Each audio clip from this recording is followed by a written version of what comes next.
don't think you're sleeping. You come back in an hour. Need sleepy. Please go away. Let me sleep for the love of God! It's now time for the Billy C. Morning Show, part of the Billy C. Boxing Network. Interact with the show at BillyCBoxing.com. And we're coming to you live from the Billy C. Studios in Lake George, New York. I'm Bill Caligiuri, and it's time for the Billy C. Morning Show. Good morning, everybody. Hope everybody's doing okay. Or good afternoon, or good evening, whenever you're watching or listening to the show. I want to give a special shout-out to all of our viewers on Fight TV. Don't forget, download the Fight TV app for your phone or your handheld. You got to go to Fight, that's F-I-T-E, fight.tv/Billy C. And you can download the app to watch our show. That's fight.tv/Billy C. Or just click the link that's up on BillyCBoxing.com. Fight.tv/Billy C. Today's show is being brought to us in part by Sal's Neighborhood Pizzeria and Italian restaurant located on beautiful St. Simon's Island, Georgia. Check out his website, www.salsneighborhoodpizzeria.com. Or give my man a call, 912-268-2328, 912-268-2328. Find out why we're always talking about Sal's Pizza and the rest of his fine Italian cuisine. And don't forget, if you're in the WGIG Brunswick listener areas, swing by Sal's. Find out why we travel all the way from New York down to Sal's Neighborhood Pizzeria. The directions, the address, info, menu, www.salsneighborhoodpizzeria.com. Today's show is also being brought to you in part by Gawk Box. What is it? Find out what I'm talking about. Go to our website, BillyCBoxing.com, and click on the Gawk Box banner, which is on the left-hand side. What is it? I'll give you a quick hint. You can help us out with this show and help yourself out as well by getting free games and apps and all kinds of stuff, and apps that you can get other places at discount prices. Go to Gawk Box and check out how you can help our show directly. Just visit our website, BillyCBoxing.com, and click on the Gawk Box banner. Today's show is also being brought to us in part by my book, Tom Molyneux, From Bondage to Baddest Man on the Planet, is available right now where all great books are sold. You can pick up a copy by going to BarnesandNoble.com or Amazon.com. Find out why I'm trying to get history written correctly about my man, Tom Molyneux. If you need a signed copy, just visit our website, BillyCBoxing.com, and click on the book club section. A lot of stuff to talk about today, and we're going to go into the next week or so a little slow in the world of boxing, at least compared to what we've been treated to. But this weekend, there was a really good fight. Hopefully you got to see it. Jorge Linares beat Anthony Crolla again. But today's topic, and we're going to try to open up the phone lines a little bit later, but today's topic, which has also been in the news, apparently the negotiations between Triple G and Canelo Alvarez have stepped up a bit. And according to both sides, not just one, according to both sides, they are at the bargaining table again. For some reason, Canelo Alvarez feels he's the A side and should get 3 times the amount that Triple G. I personally don't think he's so much the A side. I think they're both. I think it should be a 50-50 fight.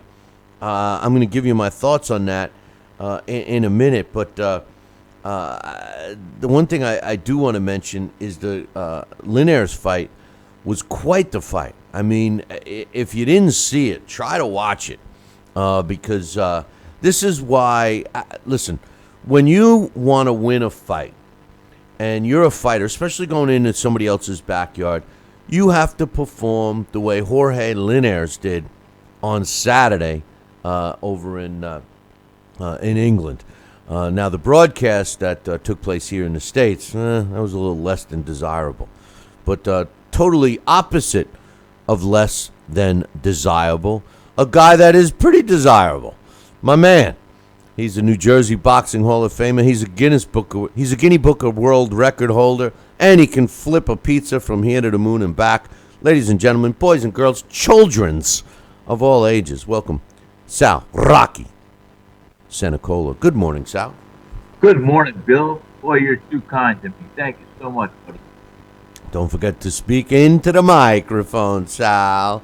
We got a big fight this weekend took place. I know you didn't get a chance to see it yet, but just to discuss it, Jorge Linares, who has the WBA lightweight world title, he improved to 42-3, with 27 of his wins coming by knockout when he won a unanimous decision over Anthony Crolla in England over the weekend. Crolla drops to 31-6-3. And when you do watch it, Sal, what you're going to find out is that Linares, he dominated this fight from the beginning to the end. I mean, he let his hands go.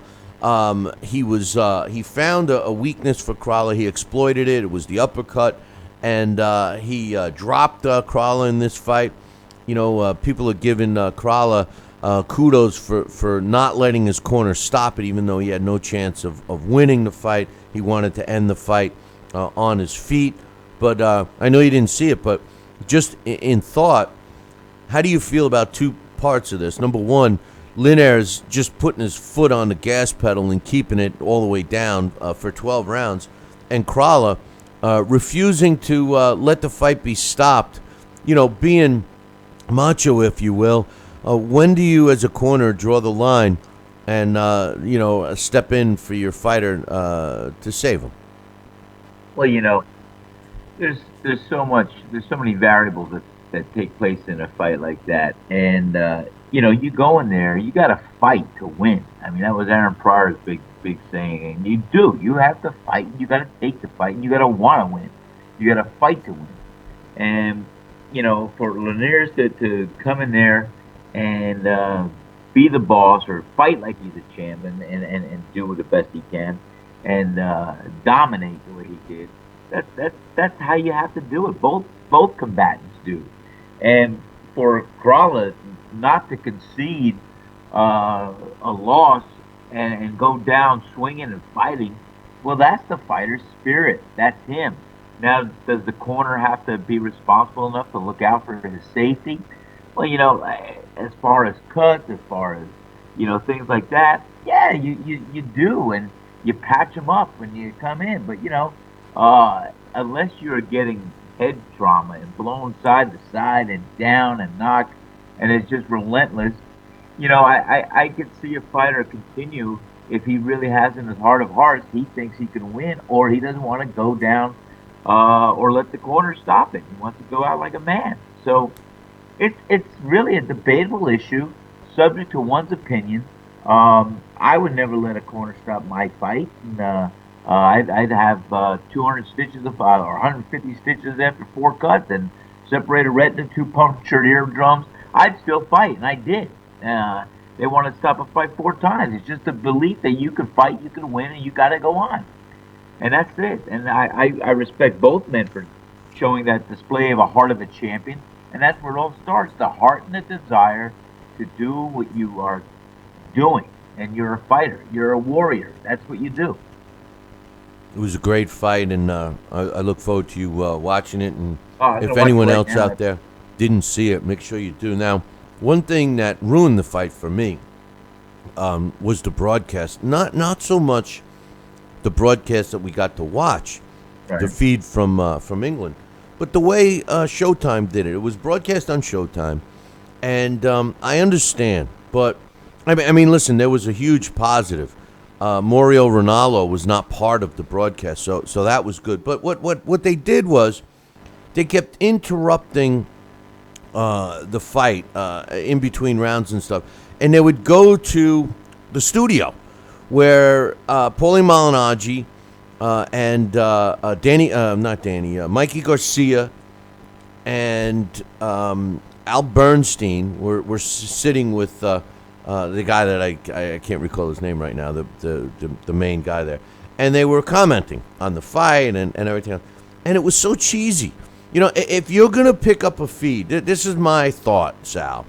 If you're gonna pick up the feed, and you're the big wigs at XYZ cable company or whatever network, and you're gonna pick up the feed, let the feed just go. You know, go with the broadcast from Sky or whoever was doing it over in England, and run with it. You know, I mean, to have those guys sitting in there and watching it on TV and then commentating the way it was, going back and forth, to me was just really cheesy. And I appreciate that they gave us the fight, but why not just go and pick up the broadcast team from England? It just was not. I mean, you know, I know we're always trying to get stuff to be video pleasing for the audience. I just think they lost a little. I mean, I know you didn't see it, but what's your thoughts on that type of a setup?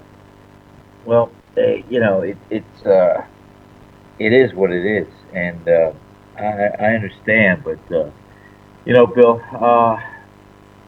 it's subject to so many things that come into play here, and I think that you definitely have to have so many variables that you got to take care of, and just elongate on that. Tell me exactly what you were asking me. I read the chat room. Don't worry about it. We'll move forward. I got some other scores, which I've been promising. I am going to get back to the scores. I got several emails about that, but some fight results. A fight that was available on Fight TV. Now, don't forget to download the app. You got to download our version of the app, which is Fight, F-I-T-E, fight.tv/BillyC. And download the app. You would have been able to watch WBA super middleweight champ Tyrone Zeuge improved to 20-0 with a draw when he retained his title from Germany with a fifth-round stoppage over Isaac Ekbo, who drops to 31-3. The fight was stopped due to a severe cut in the fifth round, and they had to go to the scorecards. Zeuge won by the following scores of 49-46, 48-47, and 49-47. Again, this fight you could have watched on Fight TV/BillyC.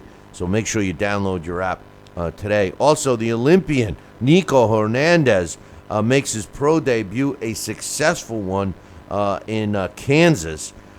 He pounded and beat the snot out of sacrificial lamb Patrick Gutierrez for 4 rounds to win the decision to improve to 1-0. Also on that card in the featherweight division, Tremaine Mighty Midget Williams, I love that nickname, improved to 10-0 with 3 knockouts when he scored a 8-round decision over Eduardo Garza, who drops to 6-2. The judges saw that as 79-71 twice and 78-72. Nico de Rusta Macias improved to 15-0 with 8 knockouts when he fought an 8-round decision over Cesar Serrano, who drops to 26-35 and 1. 78-73, 80-71, and 79-72, the way the 3 judges saw that one. Remember Jorge Paez Jr.? Well, he had a string of losses, but he fixed that over the weekend. He improved to 40 wins, 9 losses, and a couple of draws when he scored a 4th-round knockout over Daniel Sandoval in Mexico. Sandoval drops to 40 wins and 5 losses. Also on that card in the featherweight division, Will Mank Canacinco improved to 10-1 with 2 draws when he stopped former world title challenger Daniel Rojas, who drops to 21-4. That stoppage happened in the 3rd round. And in the featherweight division, Emmanuel Navarrete improved to 23-1 when he stopped Salvador Hernandez in the 1st round. And that was 2 minutes and 48 seconds of round numero uno. Now Hernandez drops to 16-6. And one last fight I wanted to mention before we get to our topic today is Yanni Gonzalez, a guy that I love. This guy, I just I don't know when he's going to stop, but he's definitely got the ups and downs, peaks and valleys, if you will, of a career. But he was local in front of a hometown crowd in Mexico on the weekend. 9,000 people were in attendance, and a national TV audience saw Yanni Gonzalez improve to 63 wins, 10 losses, with 53 wins by coming by knockout, and he picked up his 53rd knockout by knocking out Francisco Contreras in the third round of their super featherweight fight. The time was 2 minutes and 41 seconds. So that's what took place in the major fight cards from the weekend. Today's topic, Sal, Triple G against Canelo Alvarez. This fight is being talked about more and more. Apparently, according to both sides, they are negotiating pretty hot and heavily for a potential fight in September. My point is, right now they're stuck on who's the A side. You know, Triple G, if the fight's going to be contested at middleweight, Triple G has to be the A side. If it's going to be at some kind of BS catchweight, then I don't know. But, you know, the big underlying question for me right now, Sal, is if I'm Canelo Alvarez, I wouldn't be looking past Julio Cesar Chavez. I'm sorry, but that fight that he's got scheduled in May is not going to be a layup. What's your thoughts? You are so right. Let me tell you. We know that Cesar Chavez is hot and cold. We hope the one that we want to see, the combatant that enters that ring, is going to be a warrior like his father. And it depends on how his training, what his head's like, and everything else. He's an unknown variable right now, factor. But I'll tell you what, he's going to give Canelo Alvarez, if he's on, he's going to give Alvarez more than Alvarez is bargaining for right now. And to look past to a Canelo fight, man, you got to focus and see what you're looking at right now. Because come ring time, fight time, you got to have your head and your blinders on with the opponent right across to you and sitting on that other stool. And I'll tell you another thing. What I say after the Canelo fight, everybody's going to come out of the woodwork now saying they could beat Canelo. Not everybody, including Mayweather, including this one, that one. They all want a shot at Triple G. Well, listen, when I take a look at the potential matchup between, and first of all, when I look at Canelo Alvarez against Julio Cesar Chavez Jr., I see a tough fight for Canelo. I really do. If Cesar Chavez Jr. comes in good shape, he's going to pose all kinds of problems for Triple G. And I mean, I'm sorry, for Canelo. I'm doing the same thing you are. And the reason is because Canelo Alvarez has not. I've said this so many times. I'm actually, believe it or not, sick of hearing it myself. But Canelo has the big weakness that he has not overcome. He has not improved. We saw it against Floyd Mayweather. So you go all the way back against when he fought Mayweather, and he still has not improved. The man cannot hit and move. He can't move and punch at the same time. He has to kind of, or at least effectively, which a lot of fighters that have had some success against Triple G demonstrated that they could. As a matter of fact, in his last fight, when Triple G fought Daniel Jacobs, and then the fight prior to that against Kell Brook, both of those fighters employed a movement style fight, which, now that we got a chance to take a look at it and dissect, gave Triple G some trouble. Canelo cannot do that. He does not do it effectively. He needs to plant and let his hands go. So if you're going to oblige and stand in front of him and go toe-to-toe, then that's the kind of fight that Canelo wants from you. Now, with that said, when you take a look at Julio Cesar Chavez Jr., he wants that kind of fight too, because he's a devastating body worker. He works at the body, and he can land some shots to the body that could give Canelo some trouble. So, I keep saying that fight is going to be a lot tougher than people think. But with that said, should Canelo get past Chavez Jr., he's gonna experience the same difficulties against Triple G. Triple G's weakness is against fighters who can move and hit on the move, something that Canelo can't do. So I see Triple G knocking out Canelo. I really do. I haven't seen Triple G get hurt yet.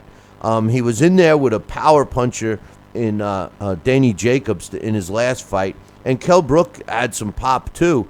He's been in there with some fighters that can punch and have landed on Triple G. I haven't even seen him even look like any kind of punch hurt him. You know, I don't look at Canelo as a one-punch knockout guy, Sal. I look at him as a accumulation type puncher. What do you think? I think you're right. I think Canelo and Triple G get in a ring at any weight, but especially at 160, nah. Triple G's gonna knock out Canelo. He'll just bang him to the body. He'll land his shots. Canelo's not a moving target. He can't hit side to side, and Triple G's gonna come over some vicious overhand rights and hooks and uppercuts, and it's gonna be lights out for Canelo before the end of the fight. I listen. Triple G is in a position to collect the last belt that he needs, I guess, to have them all, and that's Billy Joe Saunders' belt. Not that I think that would be a competitive fight, and I honestly don't think that Billy Joe Saunders is a competitive fight with any fighter out there. There has also been some rumors about Triple G possibly fighting the Charlo brother, Jamal Charlo, who moved up to middleweight. The bottom line is this.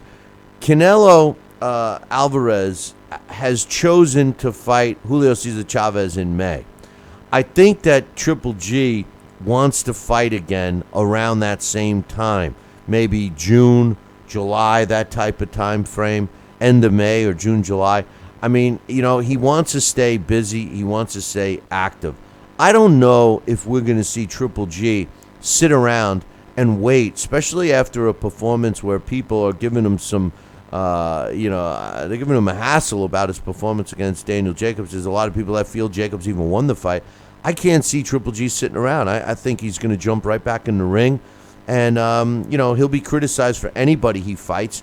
The only guy that he would be not that criticized for is Billy Joe Saunders, because at least there's a reason he's fighting him. If there was no belt on the line, he would be crucified. But since there's a belt on the line, I think it gives him the opportunity to collect the final belt. What do you think about my thought on that? I think you're right on. I mean, why not just get all the belts and do it? Billy Joe Saunders is a formidable opponent, and it'll be a fight, and he'll collect another belt. But I think Triple G, he's like a politician. I don't think he can do anything without having one side or another criticize what he's going to do. That's just the position he's in. He's an undefeated middleweight champion, and he'll face any opponent. He's not afraid of anybody, but yet he's subject to so many people just wanting to throw their 2 cents in and criticize. Well, he can't do this. He's not doing that. I can do this. I mean, even Andre Ward is going to try to. He says he could beat him now, and if they fight at a catch weight or so. I mean, that's what I'm saying. He's so subject. I'm glad, let them all talk about Triple G now and how vulnerable or he's ordinary or this and that. Because you know what? I'd rather hear about Triple G taking shots on and off the air than I'd rather hear about Floyd Mayweather fighting Conor McGregor. I didn't want to talk about that. That's not a fight. That's not a fight. I'd rather not talk about that. I'd rather hear the rhetoric and the bull and everybody else talking and criticizing Triple G versus, what I just said earlier that I'm not going to mention again. Thank you. No, I mean, listen, like I said, as far as the Conor McGregor, Floyd Mayweather fight, as long as it's billed as an exhibition, I'll be the first to buy it. But what bothers me about that fight is it's typical Floyd Mayweather smokescreen bullshit, Khan and his fans, and he wants to make it for a historical win, even though many fighters went way past 50-0. But Floyd is selling that for his so-called legacy, and he's going to do it against a pro debut fighter. Anybody that accepts that as a real fight, any commission that accepts that as a real fight is going to be under the gun. I'll tell you that right now. Definitely subject to criticism across the board. But like I said, Triple G is the real deal, and because he had a little, his vulnerability was shown in the last fight against Daniel Jacobs. Hey guys, don't take away from Daniel Jacobs. Daniel Jacobs fought a great fight. He went out there to fight to win, and I give him all the kudos in the world. I just think that Triple G is going to be taking a lot from the press, and which will be good. I think he's going to want to be active. I think he's going to want to show the real Triple G. He'll be back in the ring before you can know it. Well, let's be real. I mean, Triple G is no spring chicken. And we've seen it many, many times with fighters who age overnight in the ring. And that very well could have been what happened against Daniel Jacobs. Or, like you implied, I mean, Daniel Jacobs fought the perfect fight against Triple G. I mean, we got to give Daniel Jacobs credit. I don't believe he won the fight. I do believe he made it very close. And I do believe that Daniel Jacobs' value skyrocketed after that fight. I don't think he won.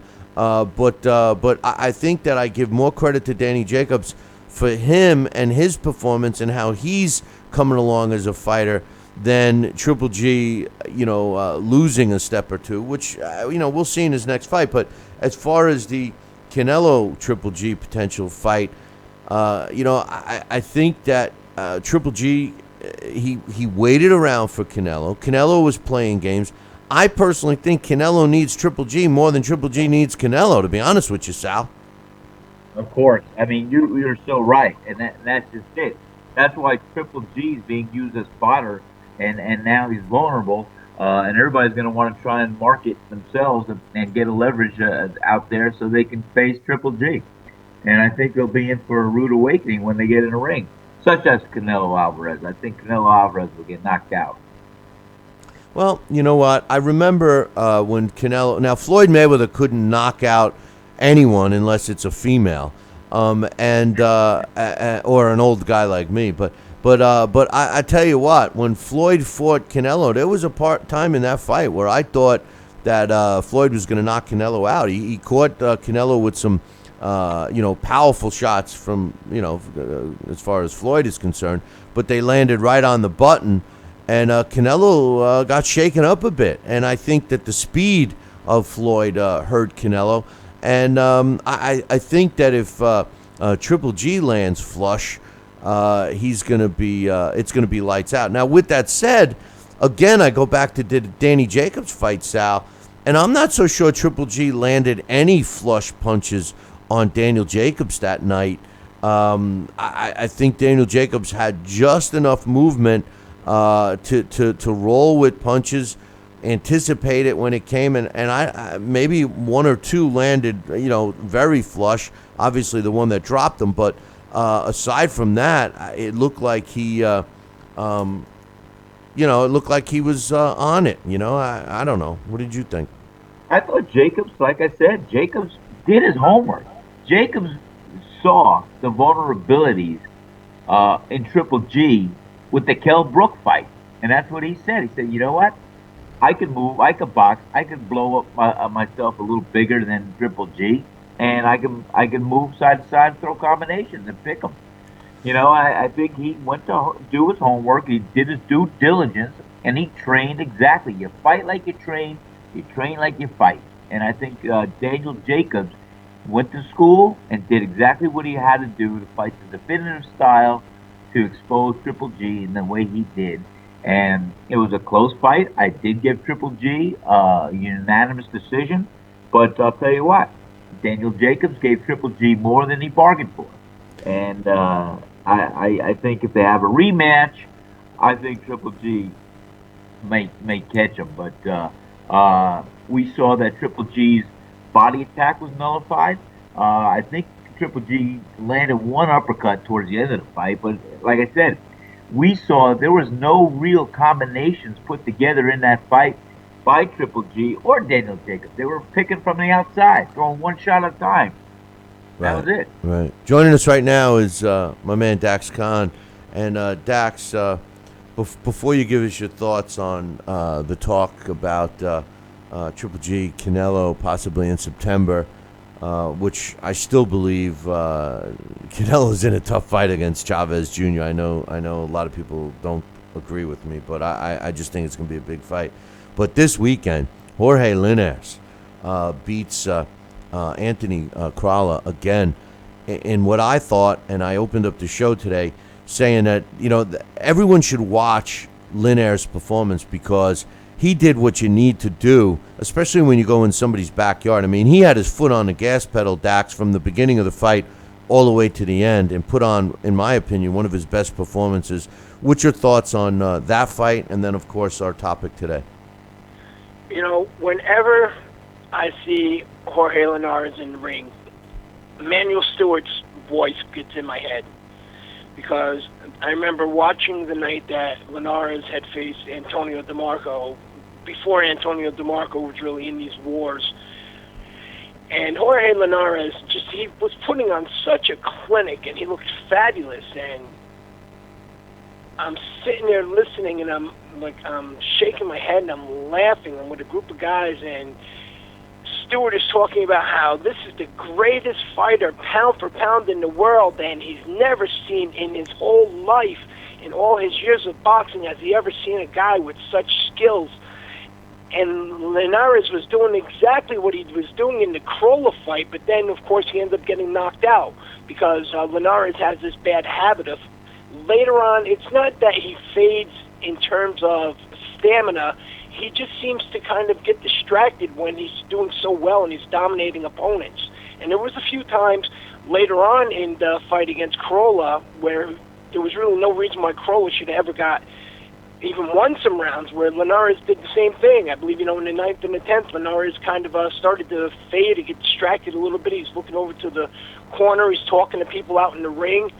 So, but, when he was doing his work and he was concentrating, he looked absolutely flawless. The way he moved around, the combination punching. He doesn't have, a lot of power, but he has accuracy, which, not the same that he's a soft hitter, but, he doesn't have thudding one-punch knockout power, but the accuracy just really gets guys. And the uppercut just could not miss. He throws them in so many different angles. Crolla looked a little flat-footed, but I think a lot of that had to do with just Linares' approach. He was coming at him with all angles. It was really a beautiful display of boxing. I think that because of those little bit lacks of those moments where he lacks and he kind of gets a little bit distracted, that, if the fight with Mikey Garcia should get made, because Mikey is so strong that at any point in time he should slow down a little bit. Mikey's going to catch him and he'll end the fight. But that's a fight that I'm definitely looking forward to. It's power versus speed, and two guys who are definitely at an elite level. And, in my opinion, if they should meet, whoever wins that fight definitely deserves a spot on the pound-for-pound list, somewhere between, 8 and 5. That uppercut you mentioned was a sneaky uppercut, and he did throw it from all different angles. It was fast, sharp, and powerful. And he couldn't miss with it. No, he couldn't. And I think that was the end. And you remind me, that was the fight. I always end up forgetting who the other dance partner was with Antonio DeMarco when he was getting battered for, 11 rounds, and his corner goes, "Hey, Tony, you need a knockout to win this fight." And he goes, "Yeah, okay, all right," and then he goes out in that 11th round and knocks out Linares. It was like on cue, and it's like, what were you waiting for if you could do that? Amazing fight. But what do you think of all this talk with Triple G Canelo? Obviously, Canelo is saying they're the A side. They don't want Triple G to get any money. Like Sal and I were just talking about, Dax, I think Triple G should say, "Hey, you want my titles? Come to me, because other than that, what's the point?" He's in a position right now to collect the last title if he wants it against Billy Joe Saunders, and he's proved everything he had to prove in the middleweight division. I think Canelo made a mistake by avoiding and dancing around Triple G, and I think it's biting him in the ass now. And like I keep saying, I don't think Canelo's in an easy fight, just as much as Triple G wasn't in an easy fight against Daniel Jacobs. I think Canelo is faced with the same thing, and I don't think that Triple G should wait around to see what happens there. I think he should keep moving the way he is. He's aging very quickly.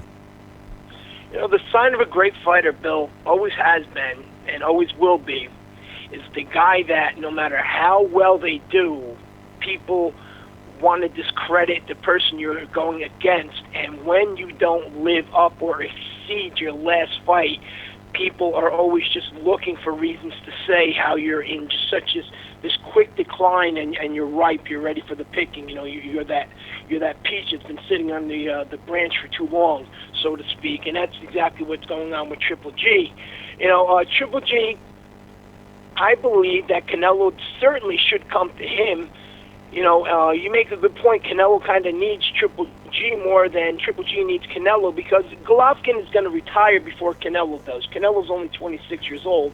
So when Golovkin retires, that stigma is always going to hang over Canelo's head. And something, he avoided him. There's no way to go around that. It's always going to sit there, because boxing fans are unforgiving fans, and they're always going to hold something, and that's what's going to be held there on top of Canelo's head. Win, lose, or draw, he's going to eventually need to take that fight. And no, the consensus, the masses agree with you that it's not going to be an easy fight with Chavez Jr., and I wouldn't really be surprised if he was, if Chavez Jr. did lose. But, now you have, as Sal mentioned before, Andre Ward. He says, he's ready for the Golovkin fight. Werner Hunter came out publicly and said Ward can still make 168 pounds. You know what, Andre, what about the 175-pound fighters that you can make weight for that are ready to fight against you? You got a guy that you need to give a rematch to. But, that's the business of boxing, and, so we know how that goes. But wait. Let me just interrupt you for a second. It just goes to show you that Andre Ward is a chicken shit. And the reason why I say this is because wasn't it finally proven when Triple G was in the ring with Daniel Jacobs a couple weeks ago that he's a small middleweight?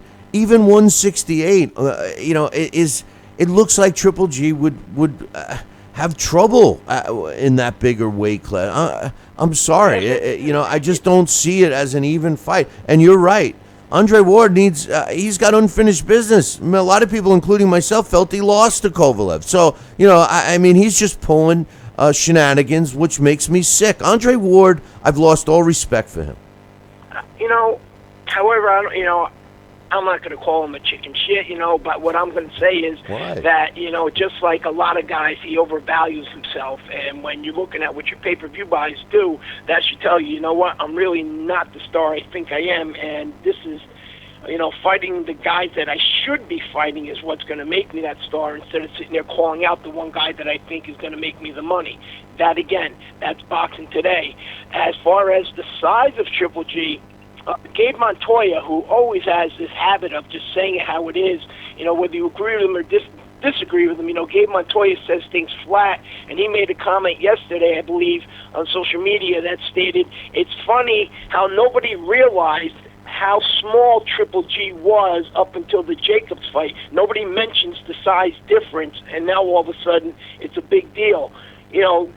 And, you've been saying it on here. We've said it so many times that, Triple G is a small middleweight. I believe in the amateurs he fought at junior welterweight. So, and not only is he's small, he's the height of an average middleweight. And where today, like in all divisions, guys seem to be getting bigger. But, as when you picture a middleweight in the past, he's maybe a little bit bigger than the average middleweight at almost 5'11". But, he's small-boned. He's not a stocky guy. And that's the real thing that stands out about him, and that's what makes his power real special. Now, the fact that so many people still are talking about the Jacobs and Golovkin fight, and some of the things that people say, including fighters and promoters, I do what I always do when I get aggravated, and kind of like what we did back when we had the Ray Leonard and Marvin Hagler sit down up in Canastota about 5-6 years ago, and we all sat there and we rescored that fight, and we watched it with the sound off round by round, and how many guys actually, after decades of believing that Marvin Hagler was robbed, changed their mind. What I do is I take the fights and I put them on the computer, and, I use my software, so I slow it down in slow motion. I do frame by frame. And what I do is I study the body language of the fighters, and then I study those punches. I slow it down, I zoom in, and I actually see where those punches land, and I use my 360 software to, change to get every possible angle. And in this fight, too, it was one of those where a lot of the punches and a lot of rounds sort of changed. Even that first round, when you look and see, a lot of those punches sort of missed. When you look at that first round, you went 30, 40 seconds where nothing landed. And that's, in my opinion, this is one of those fights. that again speaks to how good Golovkin is, to where people want him to lose because he's that good. Same type of thing that Mayweather had. Ray Leonard used to have that issue. A lot of guys, when you're that good, people want you to lose because nobody wants to admit you're that good. And the other thing that really seals on that is when you have the Canelos and when you have the guys like Ward, they can't keep your name out of their mouths, because as long as your name is somehow associated with them, they are going to continuously get that exposure. Yeah, well, everybody wants. Listen, there's only the only people that really discredit Triple G are Floyd Mayweather fans, because most true boxing fans want to see fighters challenge themselves and do great things. And the greatest fight would have been Floyd against Triple G. That would have really showed us a lot. It would have given Floyd an opportunity to have one of those signature fights, which I still feel, although he's accomplished more than anyone of recent times in his career, I just don't think he's got that signature fight, the one that sticks in everybody's mind for something positive. Anyway, the fight that sticks in my mind is the Pacquiao fight because it was so anticlimactic. But that's not even a signature fight for either one. I've done a few social media polls on our accounts, and I had actually put one out there about the pay-per-views, saying how more like what I said. With today, a lot of fights of the past, the way pay-per-views are out there so much today, that what would happen if a lot of these mega fights of the past were on pay-per-view? What would you do? And I put a catch on there, and I added about 10 fights. I said, if all these were on one night and you had to pick just one, and the catch is there's no replay of the fight, you're not going to get to see it next week, and you take all these fights at their significance in time, which one would you buy? And I put out there, I believe it was Robinson and LaMotta, Ali Frazier 1, De La Hoya Trinidad. I put out a couple Dempsey fights. Mayweather, De La Hoya. I put Pacquiao, Mayweather, Ali Foreman, Louis Schmeling, and actually, believe it or not, Ray Leonard and Hagler got about 70%, and the other 30% went to Ali and Frazier. And a lot of people had commented on there that they would actually have picked Ali Frazier one as their choice, except it was before their time, and they can only say the significance of the bout from what they've heard.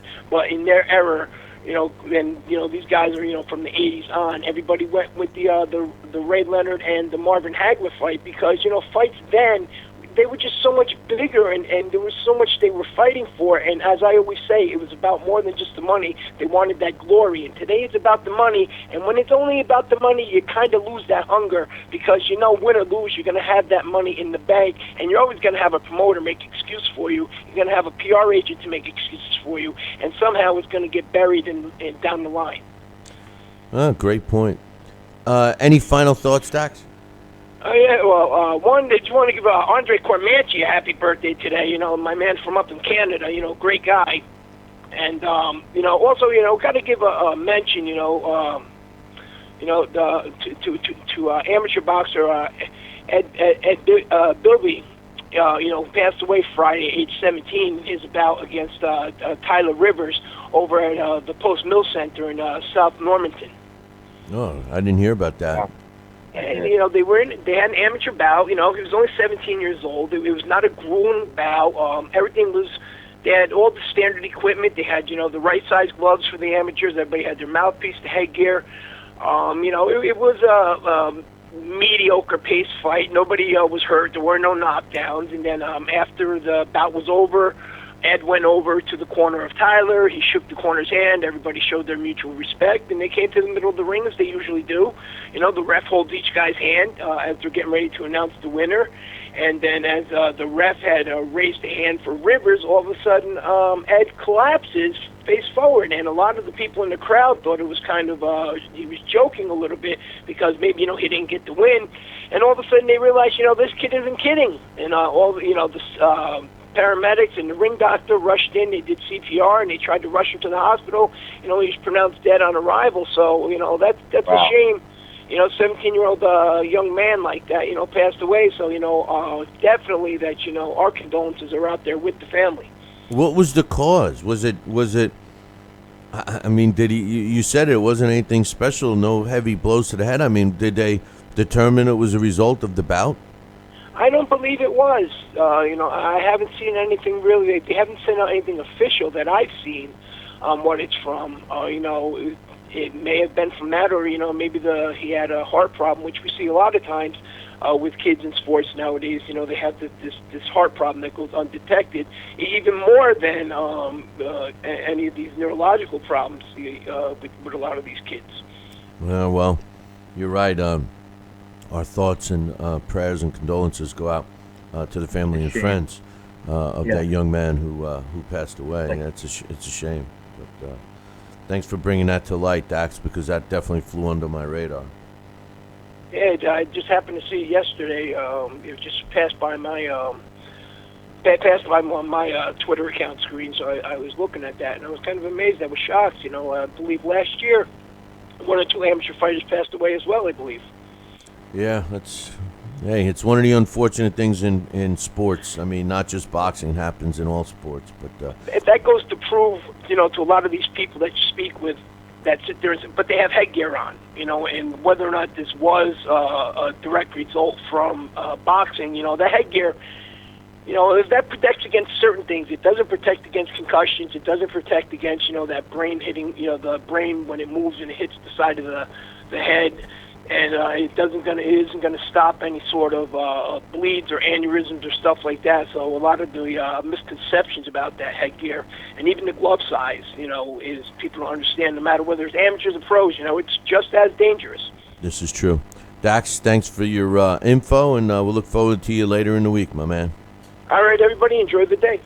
It's Dax Khan. Check out his column up on BillyCBoxing.com. Another unfortunate thing, Sal. In the sports world, but anyway, the fight, the topic today, Triple G possibly fighting Canelo Alvarez in September.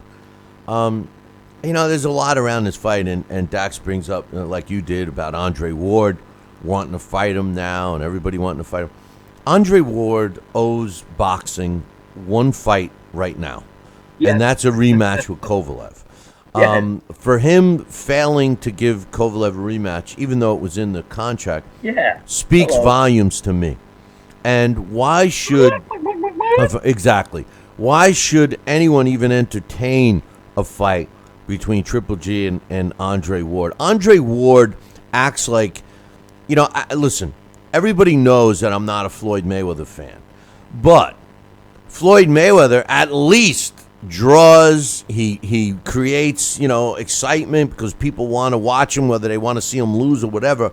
And he is arguably the only hands down A-side fighter that's out there today, even though he's retired. He's the only.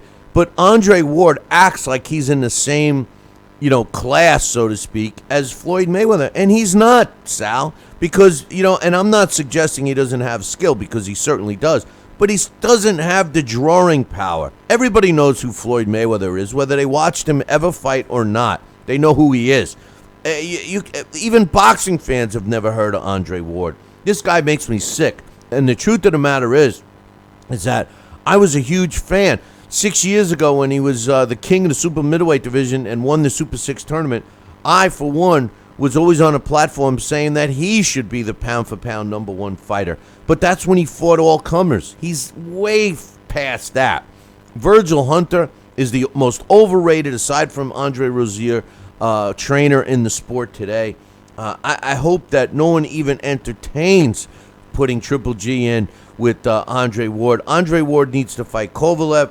Triple G needs to either collect the WBO belt from Billy Joe Saunders, or have another significant fight, maybe against Charlo or somebody else, Lemieux rematch, somebody else that people want to see. And as far as Triple G against Julio Cesar Chavez, against Canelo Alvarez, you got to look at Canelo Alvarez against Julio Cesar Chavez Jr. first. That's a fight. That's not a layup. Sal, why am I the guy that thinks that this isn't a layup? And a lot of people are looking, including Canelo Alvarez, are looking past Chavez like it's going to be a walk in the park for him. I don't know. Like I said, we've seen Chavez show up, different fighters at different times, and I don't know. Maybe they know something we don't know. I doubt it because, like I said, you don't know who's going to enter the ring, what's in a man's heart and mind and soul, other than him doing his due diligence and training for the fight and fighting to win. And that's what I believe. Everybody, once they step in that square circle, is there to do. And I believe Canelo Alvarez is looking past his fight against Julio Cesar Chavez Jr. And that could be a costly mistake. Yeah, especially if Chavez. Listen, Chavez Jr., make no mistake, Chavez Jr. was nothing like his father, never will be. But the guy's got a granite chin, and he works the body very effectively. He can't do much else, but he can take a punch, and he can break down a fighter's body and get the win. He did it, in most of his fights. With what I constantly keep reminding everyone with Saul Canelo Alvarez's blatant, obvious, huge, whatever other, adjective you want to use, weakness of him not being able to hit on the move and needing to stand in front of his opponent is perfect for Julio Cesar Chavez Jr. to work his body. Now, the question is, how many punches can Canelo get off on Chavez Jr. Before Jr. has to move out of the way? I personally think that once Canelo feels a couple of those body shots, which he does not like, if you go back, no, if you look, not that anyone does, but if you go, wait a minute, let's retread. I know, but if you go back and look at some of his fights, he is susceptible to body shots, and I just think that Chavez Jr. is going to give Canelo all kinds of trouble. And then if that is the case, and let's say Julio Cesar Chavez Jr. upsets Canelo, what happens then? Does the Triple G fight still have significance? Does Triple G go after Chavez Jr.? Does Chavez Jr. and Canelo have a rematch? I mean, talk about upsetting the apple cart. Julio Cesar Chavez Jr. right now in May could change what we see in the sport of boxing for the rest of the year. Consider that, Mr. Sal. I do consider that because we know the variables. Fight night, anything could happen. And I'll tell you what, talk about a spoiler. Holy smoke. A lot of people be redrawing the plans in their boxer's future. No doubt. And speaking of future, don't forget, you gotta download the app for Fight TV, but you got to do it the right way. I mean, we talk about it all the time. Listen, you go to Fight, and that's spelled F-I-T-E. Go to fight.tv/Billy C and download the app. You want to watch our show on it, right? Well, download the app that's associated with us. But because you go to fight.tv/Billy C, you'll also be able to get the discounted fights that no one else offers, and also some other shows that are on the Fight TV channel. So check it out. Just go to fight.tv/Billy C. Download the app on your phone right now. Right now. Go ahead. Do it. I did. And you know me with technology. I did it. Did you go to fight.tv/Billy C? Yes. Well, yes, good. I downloaded it. And I get a Fight TV announcement every day. No doubt. Shows what's going on. So do I. And they do keep you up to date with the announcements, don't they, Sal? They do. Hundreds of times yeah, a day. No, it's not that bad. It's not that bad. It's not. No, you know what? I get maybe one or two alerts or so, and they're good alerts. And it doesn't bother me at all. I forgot. I think I put /Billy C. I might not have, but I'll look at that. Well, you see, that's the whole thing. Anybody that doesn't put /Billy C defeats the whole purpose of getting our show. And then it's not as easy to navigate. Oh, so, I know. You don't mean navigation, eh? Yeah. Well, fight.tv/Billy C. Damn it. I mean, put the /Billy C. Show Fight TV that, and listen, that's the only way that we can prove to Fight TV that we're sending people there. If you don't put the /Billy C, you're screwing us. You're screwing us. Even Sal screwed me. I hear, even Joel screwed me. I get an email from Joel. Oh, That's like when people say, oh, yeah, I need your email address. What? I mean, because I I only mention the email address 100,000 friggin' times on this show. I only tell people 100,000 friggin' times to go to fight.tv/Billy C. And we still got people going to fight.tv without the Billy C. Come on, man. You know, I don't know what's going on.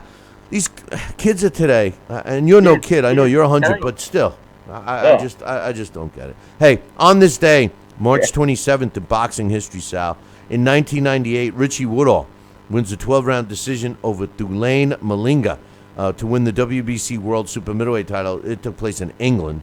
On this day in 1925, James Red Herring wins the World Junior Middleweight title via a 6-round disqualification over Pinky Mitchell, and that took place in Detroit. On this day in 1992, Wilfredo Vasquez knocks out Raul Perez in the 3rd round to win the WBA World Junior Featherweight title. It took place in Mexico City. On this day in 1925, Harry Greb and Gene Tunney fight to a 10-round no decision in Minnesota. According to the most ringside reports, Greb gave Gene Tunney the worst beating he ever received as a professional boxer. Consider that for those people that don't think Harry Greb was that good. On this day in 1934, Barney Ross, one of my favorite lightweights, wins a 10-round decision over Bobby Pacheco to retain his World Junior Welterweight title, and that took place in Los Angeles, California, on this day in 1934. Wow. And on this day, March 27th in 1942, Joe Louis knocks out Big Abe Simon in the 6th round to retain the World Heavyweight title, and that took place at Madison Square Garden in New York City. Just another one of those guys that people classified at the time as a bum of the month. And if you take a look at Abe Simon, by today's standards, he would have had a couple of belts at least. So it just goes to show you how much boxing has changed. Any final thoughts, my man? Yeah, was that Pacheco related to Dr. Ferdy Pacheco? That would ask for now. That would be a negative. No. Okay, good job. Oh, boy. No, you know what? I think we recapped a lot with Triple G and Canelo Alvarez, and I think I would be interested in definitely seeing who Triple G's next opponent will be. And I think he'll be out for a little redemption, and he'll be meaning like he just wants to put the naysayers and doubters to rest, and then he'll have a stellar performance, I'm sure, against anybody. Listen, boys and girls, make sure you tune in next time. Same bat time, same bat channel. Until then, ciao, baby.